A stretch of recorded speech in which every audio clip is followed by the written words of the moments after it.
জ্বালানি তেলের জন্য ছুটির দিনেও ফিলিং স্টেশনে যানবাহনের দীর্ঘ লাইন। এ নিয়ে বিস্তারিত জানাতে এই মুহূর্তে রাজধানীর বিজয় সরণিতে আছেন ওয়ালিউল সাকিব এবং দিনাজপুরে আছেন সহকর্মী গোলাম নবী দুলাল। সরাসরি শুরুতে যুক্ত হব সাকিবের সাথে।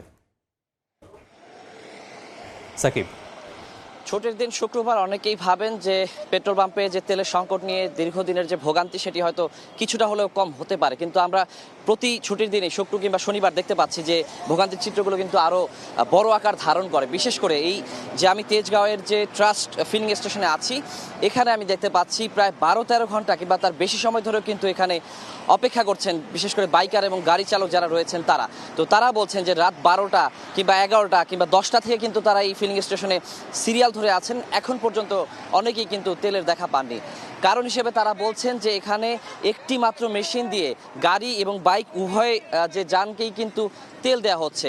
তো তারা আসলে এই বিষয়টি প্রশ্ন তুলেছেন বারবার যে কেন যে এত চাপ এবং এত গ্রাহকের যে চাহিদা, তারপর আসলে কেন একটি মাত্র মেশিন দিয়ে তেল দেওয়া হচ্ছে, সেই বিষয়টি কিন্তু তারা প্রশ্ন তুলছেন বারবার। এখানে আমরা কর্তৃপক্ষের সঙ্গে কথা বলার চেষ্টা করছিলাম, বিশেষ করে এই ফিলিং স্টেশনে যারা কর্মচারী কিংবা কর্মকর্তা রয়েছেন তারা কিন্তু আমাদেরকে কোনো সদুত্তর দিতে পারেননি। আসলে যদিও এখানে যে প্রতিটি বাইক এবং গাড়ি আসলে যে পর্যাপ্ত পরিমাণ তেল ভরেই কিন্তু দেওয়া হচ্ছে, তারপরও আসলে যে কেন বেশ এখানে অনেকগুলো মেশিন থাকার পরও কেন একটি মেশিনে দেওয়া হচ্ছে সেই বিষয়ে আসলে তারা কোনো সদুত্তর দিতে পারেননি। এছাড়া আসলে যে রাজধানীতে আমরা জানি যে যতগুলো ফিলিং স্টেশন রয়েছে, বিশেষ করে ছোটগুলো কিন্তু এখনও বন্ধ এবং বড়গুলোতে তেল দেওয়া হচ্ছে, এবং যত ভালো ভালো বড় বড় ফিলিং স্টেশন রয়েছে সেখানে কিন্তু আমরা একই চিত্র দেখতে পাচ্ছি। বেশি কিছু যে ফিলিং স্টেশন বন্ধ থাকার কারণে নির্দিষ্ট কিছু ফিলিং স্টেশনে কিন্তু চাপ পড়ছে, এবং সে কারণেই কিন্তু এই ভোগান্তির চিত্র আমরা প্রতিদিন দেখতে পাচ্ছি। আর বিশেষ করে শুক্রবার শনিবার আমরা জানি যে রাস্তায় সড়কে তেমন কোনো যানবাহনের চাপ থাকে না, কিন্তু তারপরও আসলে যানবাহনের চাপ না থাকলেও, কর্মক্ষেত্রের ব্যস্ততা না থাকলেও কিন্তু মানুষকে দীর্ঘ সময় ধরে এই ফিলিং স্টেশনগুলোতে বসে থাকতে হচ্ছে এবং তেল নিয়ে আসলে ভোগান্তিতে পড়তে হচ্ছে।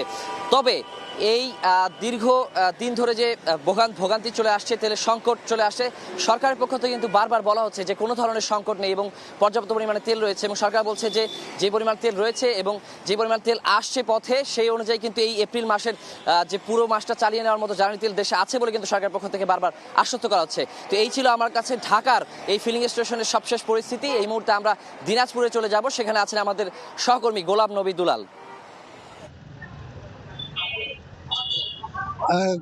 কঠোর বিধিনিষেধ আরোপ করার পরেও কিন্তু অবস্থার কিন্তু তেমন পরিস্থিতির পরিবর্তন হচ্ছে না। অন্যান্য দিনের মতোই কিন্তু জ্বালানি তেল নিতে এসে দীর্ঘ লম্বা লাইন দেখছি। আমি এই মুহূর্তে শহরের একটি ফিলিং স্টেশনে রয়েছি, যেখানে সকাল 7টা থেকে এখানে মোটর সাইকেল বিভিন্ন যানবাহন লাইন দিয়ে তেল নিচ্ছে। বিশেষ করে জেলা প্রশাসক ইতিমধ্যেই আপনার 10 দফা বিধিনিষেধ আরোপ করেছেন যে হেলমেট, ড্রাইভিং লাইসেন্স এবং রেজিস্ট্রেশন ছাড়া তেল মিলবে না। এই ধরনের আপনার শর্ত আরোপ করার পরও আমরা দেখছি যে দীর্ঘ লাইন এবং লাইন নিতে এসে অনেকে কিন্তু আপনার ক্ষোভ প্রকাশ করেছেন। বিশেষ করে যারা বলছেন যে লাইন নিয়ে দীর্ঘ ঘন্টার পর ঘন্টা দাঁড়িয়ে থেকে তারা এই জ্বালানি তেল নিচ্ছেন। এখানে কিন্তু আজকে এই পেট্রোল পাম্পে 300 টাকার বেশি তারা পেট্রোল দিচ্ছেন না, এবং অনেকে বলছেন যে এটা তাদের পর্যাপ্ত না, এর চেয়ে বেশি দিলে তাদের জন্য খুব সুবিধা হতো। এবং অনেকে অভিযোগ করেছেন যে তারা ঘন্টার পর ঘন্টা লাইন ধরে দাঁড়িয়ে থাকার পরও কিছু প্রভাবশালী তারা কিন্তু আপনার এই লাইন ক্রস করে তেল নিতে আসছেন। এইখানে কিন্তু আপনার ট্যাগ অফিসার, পুলিশে তাদেরকে রাখা হয়েছে, তারাও কিন্তু খুব একটা যে কার্যকর ভূমিকা পালন করছেন এই ধরনের অভিযোগ করেছেন।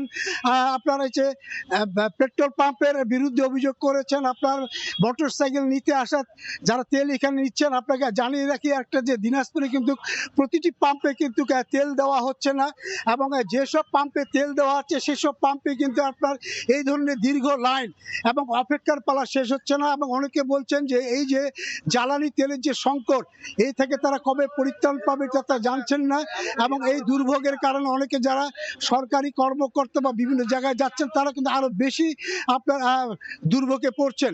তো আমার কাছ থেকে জ্বালানি তেলের সর্বশেষ তথ্য এই ছিল।